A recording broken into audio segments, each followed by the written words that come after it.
O governo Temer retirou a filosofia do ensino médio. Será mesmo?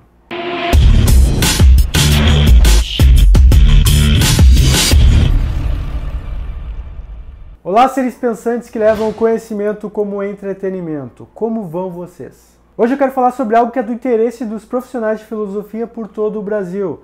Trata-se das recentes mudanças nas legislações específicas sobre educação que afetam diretamente a nossa área. Para quem não sabe, o governo de Michel Temer instaurou recentemente a reforma do ensino médio por meio de uma medida provisória, que afeta, dentre outras áreas, a área da filosofia. E embora eu mesmo consiga destacar pontos positivos nessa reforma, é um consenso geral que ela foi feita na canetada, verticalizada de cima para baixo, ignorando todo o papo que existia até então sobre a Base Nacional Comum Curricular, que vinha ocorrendo de forma democrática em debates em vários plenários para definir os rumos da educação no Brasil, e isso vinha ocorrendo há mais de década. Porém, eu não quero explorar com detalhes aqui essa reforma.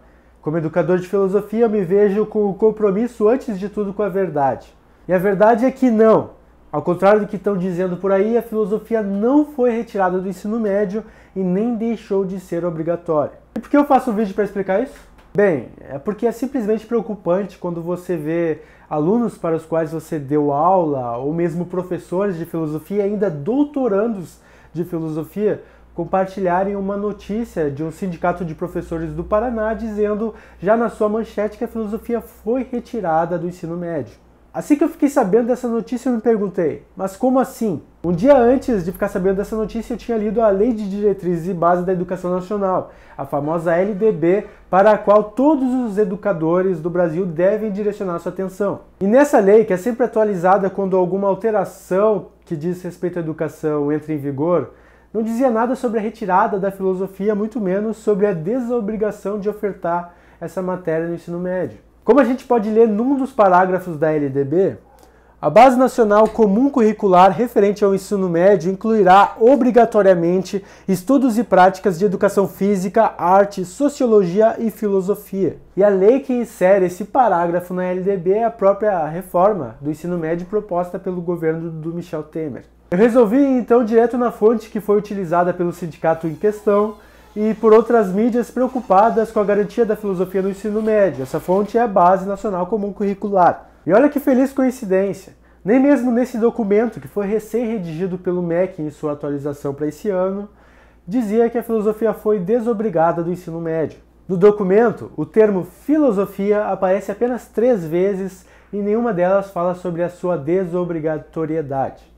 Antes, a filosofia aparece no itinerário formativo Ciências Humanas e Sociais Aplicadas, sendo então obrigatória para aqueles que optarem por essa formação específica. Ah, e sabe o que é mais engraçado sobre isso tudo? A revista Capricho, que é uma revista para adolescentes cujo conteúdo não é lá muito intelectual, foi mais precisa na sua manchete sobre a suposta retirada da filosofia que muitas mídias a favor, supostamente, do pensamento crítico que eu vi por aí. Isso é engraçado, eu sei, mas também é triste. Bom, quando essa notícia de que a filosofia teria sido banida do ensino médio chegou até mim, eu fiquei realmente pasmo.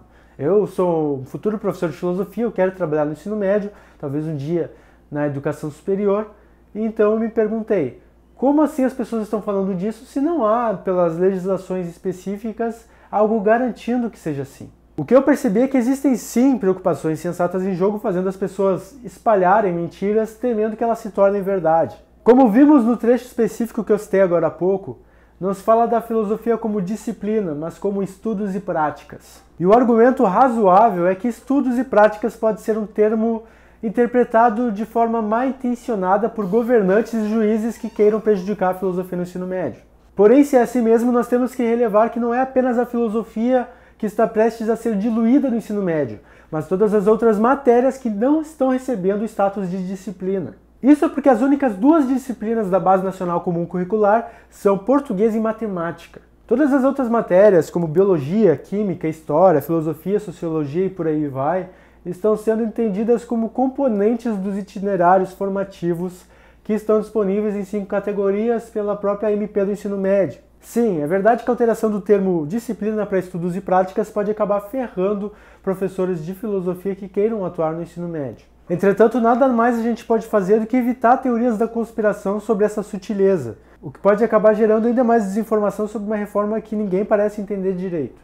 De toda forma, não me parece fazer sentido retirar a filosofia se vai se abrir ainda mais o leque para estudar ainda mais filosofia. Deixa que eu explico. Antes da reforma, o estudante tinha que conciliar umas 13 matérias semanalmente, e eu até entendo esse cara não querer saber de filosofia. Agora, aquele estudante que optar pelo itinerário formativo de Ciências Humanas e Sociais Aplicadas, me parece que certamente ele vai ter mais tempo para filosofia, eu diria até uns 4 períodos na semana, como ocorre no Uruguai. Pois a desobrigação de estudar física, educação física, química, biologia durante a semana parece abrir mais espaços, mais períodos durante a semana para colocar a filosofia. Ou vocês conseguem imaginar que nesse itinerário formativo de ciências humanas a gente só vai ter história, sociologia e geografia? Certamente o estudante que não precisar mais estudar tantas matérias vai ter mais tempo para a filosofia, o que é benéfico tanto para ele que optou pelo itinerário de ciências humanas, quanto para o professor que vai ter mais tempo para educar e auxiliar os seus estudantes. Mas é claro que isso é apenas uma suposição. A gente não sabe como as coisas vão ser aplicadas na prática, tudo na teoria pode ser realmente bonitinho.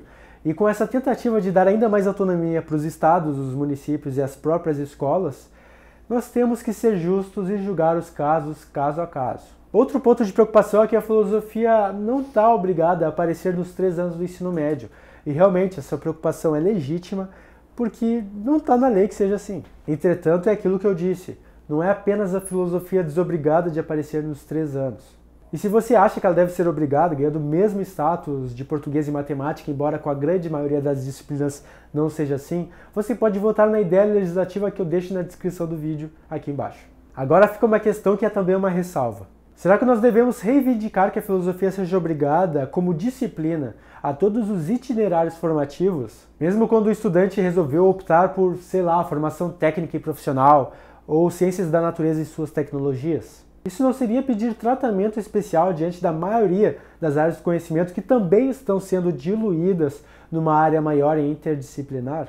Bom, a reforma do ensino médio está aí e nós temos sim que falar sobre ela, elencar os seus deméritos, mas também os seus méritos. Enquanto educadores de filosofia, nós devemos ser, sim, chatos e exigentes sempre que o Estado tentar dizer como nós devemos nos comportar ou, pior, pensar. Agora, certamente não é espalhando fake news que nós vamos fazer jus à filosofia, a área do conhecimento que deveria estar preocupada antes de tudo com a verdade. Bom pessoal, todas as referências vão estar aqui na descrição do vídeo. Para aqueles que querem valorizar a filosofia na internet, eu convido vocês a serem os meus financiadores. Os links para me apoiar estão todos na descrição também. Por favor, curtam esse vídeo e comentem o que quiserem comentar. O que trago aqui diz respeito a todos e eu espero que a gente possa encontrar soluções para a filosofia no Brasil. Compartilhem este vídeo com aquelas pessoas que vocês verem estarem espalhando desinformação, especialmente porque elas podem ser as vítimas desses boatos. E se eu desinformei em algum momento, por favor, me corrijam. As correções que eu verificar serem verdadeiras, eu vou fixar aqui para que mais pessoas fiquem sabendo. Meu nome é Alisson Augusto, estudante de filosofia pela PUC do Rio Grande do Sul, e a gente se vê no próximo episódio. Fiquem sabendo que vai ter vídeo sim, e é isso aí, vamos lá. Até mais. Entretanto, nada mais a gente pode fazer do que evitar teorias